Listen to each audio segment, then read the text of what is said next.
আমি বানাচ্ছি কাতলা মাছের মাথা দিয়ে পুঁই শাক দিয়ে তরকারি। এই যে পুঁই শাকটাকে একটু নুন মিষ্টি দিয়ে একটু ভাপিয়ে নিয়েছি, মাথাগুলো ভেজে রেখেছি।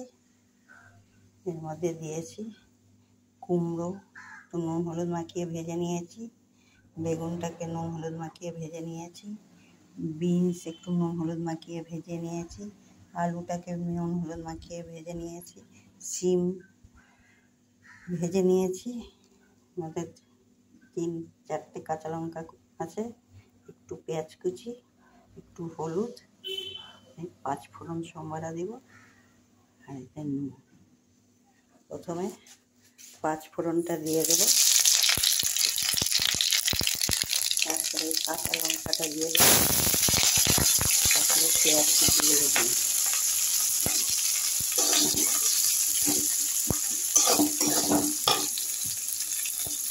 পেঁয়াজ কুচিগুলো একটু ভাজা হয়ে গেলে দেখুন, এটা পেঁয়াজটা একটু ভাজা হয়ে গেছে। এক এক করে আমি সব সবজিটা দিয়ে দেবো। প্রথমে পুঁই শাকটা দিয়ে দেবো,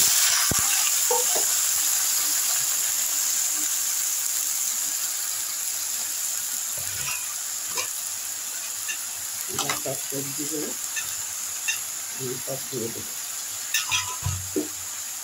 দিয়ে নাড়া দিয়ে একটু ঢাকা দিয়ে দেবো।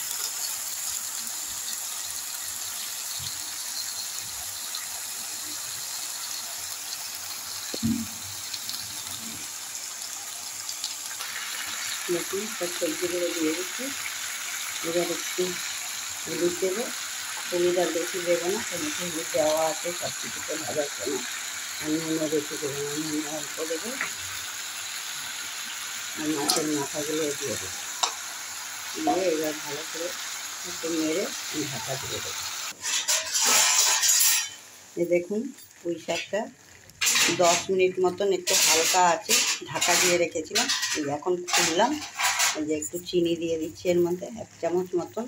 যে যেরকম একটু মিষ্টি, যারা বেশি একটু মিষ্টি খায় একটু বেশি মিষ্টি দিয়ে দেবেন, যারা একটু কম খায় কম দেবেন।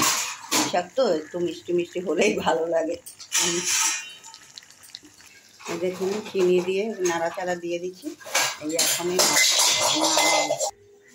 এই দেখুন, পুঁই শাক দিয়ে কাতলা মাছের মাথা দিয়ে তৈরি হয়ে গেল। খেয়ে দেখুন, খুব সুন্দর গন্ধ বেরিয়েছে আর খুব টেস্টিও হয়েছে। এমনি করে বানিয়ে খেয়ে দেখবেন।